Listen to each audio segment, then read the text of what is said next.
Hannah Murray. TRE in the afternoon. Good afternoon. Joining us on the line now is Jackie Lapin. She's a passionate photographer, history buff and frequent traveller. She's the author of the Historic Traveller blog, where she shares her passion twice weekly with highlights from the more than 500 localities she's visited and photographed. Welcome to the show, Jackie. I'm delighted to be here, Hannah. Thanks for the invitation. Oh, it's lovely to have you with us. I'm really excited to hear more about your travels and interested to know whether your love of travel or history came first. Can you remember? Well, probably history, because I think I got hooked going to the California missions as a fourth grader. And then it just grew and grew, and I minored in it in college. And then I got to travel when I started into my post-college years, and I was just able to focus on the historic localities when I did. Oh, great. So as soon as you started traveling, you were focused on looking at historic places, were you? I was, but I've also been an absolute crazy lover of historic novels and history books too, to kind of illuminate the era, make you feel as if you live there. So I ended up incorporating that into everything that I do. Before I would go traveling, I'd go read a book, both probably historic and a guidebook and a history book. And now that's what I build into the blog. That's what makes it really a unique blog. It's not just beautiful pictures from all over the place and storytelling, but it's also the books that I recommend. There's 7,500 books in our database over at the Historic Traveler. Gosh, amazing. So how do you find time to read? I mean, how much are you reading on a daily, weekly basis? I probably read at least one or two books a week, just because I love, that's my leisure time. I've been single my whole life. And so I don't have a family, and to do all the things that requires, I dig into a book. Oh, wonderful. And how do you decide what book you're going to read? Do you get recommendations yourself, or do you do some research online? A little bit of all of that, but I also like to haunt used bookstores, and that'll get me hooked on it. But I'm also on Audible. So, I'm fed different kinds of books. You might like this one, you might like this one. And so I'm always expanding, but I love series that really are illuminating history. Either a historic novel or a historic mystery. So it makes I learn a lot of my history, and this really comes into play when I travel, from these books that I read that are historic, novels. They're not even factual books, but a lot of them are about real people. But so I actually am able to connect the dots about the history of a place from the books I've read. Yeah. So can you think of the place where you've been to that kind of took you back furthest in history? Oh, well,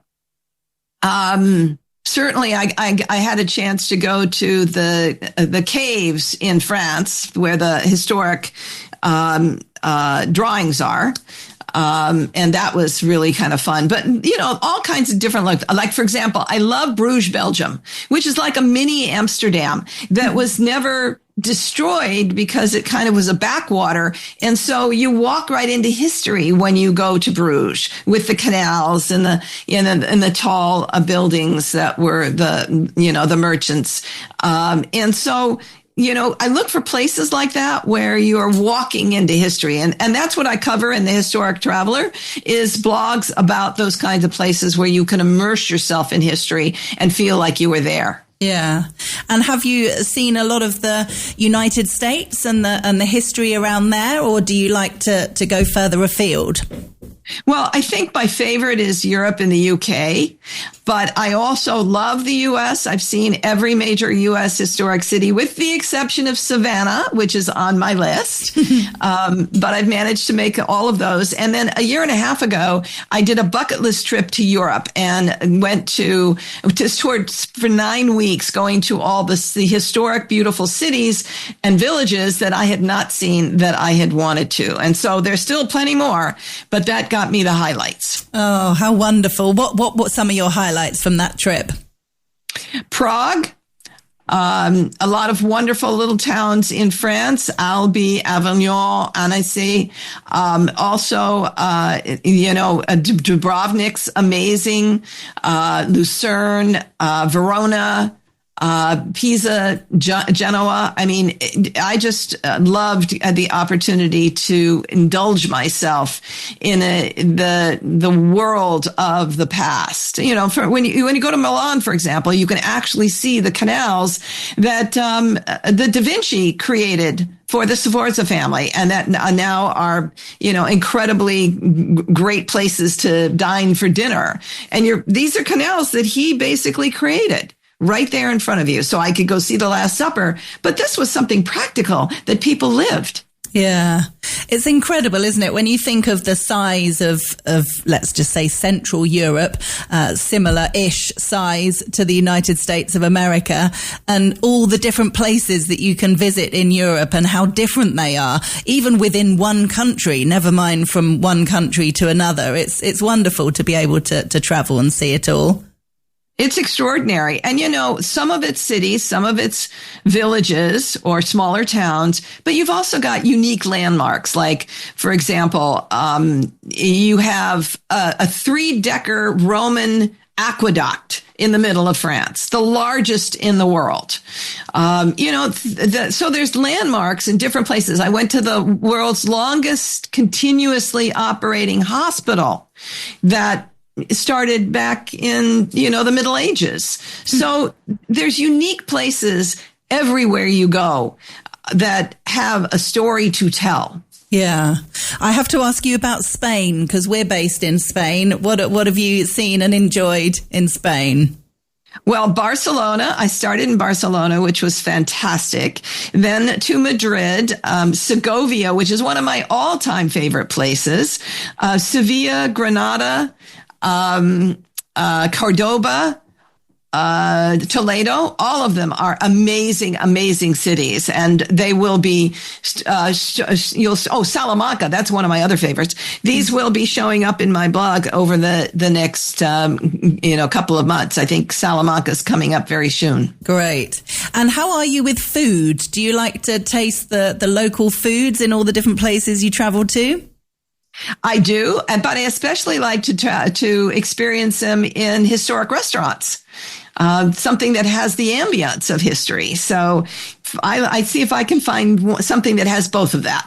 Oh, nice. So you like to look up like the oldest restaurant in the place that you've been to, things like that? Exactly. Oh, nice.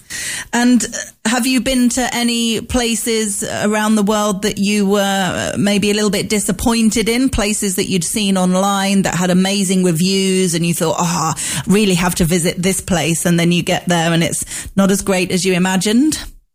There have been a couple of places. Zagreb is a nice town in Croatia, but it's not as spectacular as Dubrovnik. And I would have probably switched for Split, which has an old palace from Roman times. It was a nice city, but it was a newer city, so to speak. Yeah. With mostly Habsburg buildings, which were great and they were fantastic, but it didn't give me the umph that some other places would. Yeah. And I bet weather has affected your travels a lot of the time. If you go to a beautiful place, but it's pouring down with rain, not only do the photographs not look as nice, but also it's not as much fun, I guess. Well, and you're right. And that's the biggest thing for me as a photographer. I've got over 40,000 images in my database that I am picking and choosing for each of the blogs. And by the way, we have a photo gallery also at the Historic Traveler. And so if you love the photos, you can explore more. And I'm just downloading right now some stuff that I did in Alaska, and much of my trip didn't give me the kinds of photos I wanted because the weather wasn't good enough. Mm-hmm. And so it's like, I'm looking at this and thinking, 2 weeks in a country and I only had 3 nice days. So, in a place. And so that's a little bit disappointing, but I still found something interesting. I found all these really interesting habitats where people lived. Some of them historic, but some of them very clearly, weirdly Alaskan that you would find nowhere else. So I will focus on that, even though I don't have the beautiful blue skies that I'd like to have in an image. So, but I want to also mention that you can go to the blog at the Historic Traveler and sign the guest book, and then I'll send you reminders of blogs that you might have missed. And so, if you see something you like, then you can just pop in and visit that particular blog. Yeah, it's a great idea. What made you decide to put the blog together as opposed to writing a book, perhaps? I think because of the photographs, because I really wanted to share my images. And that's really the best way to do it. Well, I have a membership program too, and I have a magazine called the Historic Traveler Magazine. The first half of the magazine is destinations. The second half of the magazine is media. It's all the books and TV and historic TV dramas that, it make you feel as if you lived it.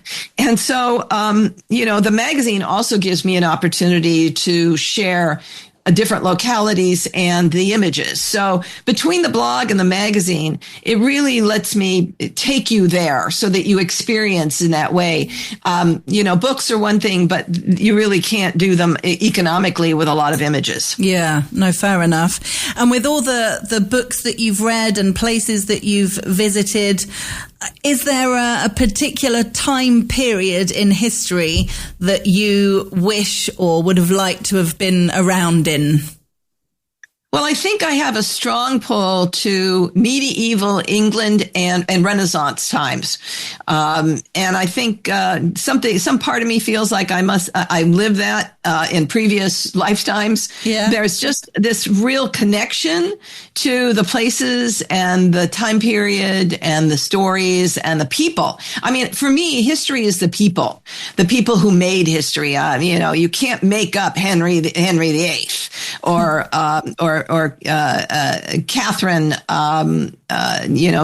de Medici. I mean, these people were extraordinary. Now, some of them were not the nicest people, but one of the things I do in my, in the magazine is I feature a sovereign every month, and I try to pick people that stood out for their good qualities and not necessarily their Machiavellian qualities. Yeah. So I'm interested in people who made history, not just what happened in history. Yeah. I think that can make a huge difference in terms of people who are passionate about history and what their history teacher was like, or the way history was taught at school. I remember not being interested in history as a child because the history teacher just would put dates on the board and you had to learn the dates of all the different battles and wars. And I just remember thinking of a child, well, who cares? Does it matter? It's already been and gone, and it doesn't affect me and my family's life now. But then when you get a history teacher that's so passionate about the people of history and tells you stories about the different people affected by the war and things like that, it brings it all to life that much more and makes it something that you can relate to, even though it happened hundreds of years ago. I was privileged in college to have had one of the two leading California historians as one of my instructors. And he was incredibly theatrical. But he would go into the archives, in the maritime archives in England, and come back with these incredible stories that really hadn't been published anywhere else. And so you were sitting on the edge of your seat or laughing hysterically at people's foibles. And you just really... It brought it to life. And I think that he really fueled a lot of my love of history. Yeah, fantastic. And when's your next trip? Have you got a trip planned? My intention is to hit Turkey and Egypt in the springtime. And I'm hoping that with our community, I'll be able to invite people to come along on that trip. Oh, fabulous. And are there any big chunks, big parts of the world that you haven't been to? I haven't been to South America, and I'd like to do more of South America. And that would be the one area that I think I've overlooked, and just because my opportunities have been elsewhere. But it's definitely on my intention to get there. One of the things is when we were developing, we have a directory of historic novels, mysteries, and history books by country or locality. So you can pick a city, you can pick a country and read before you go, or if you just love that particular literature.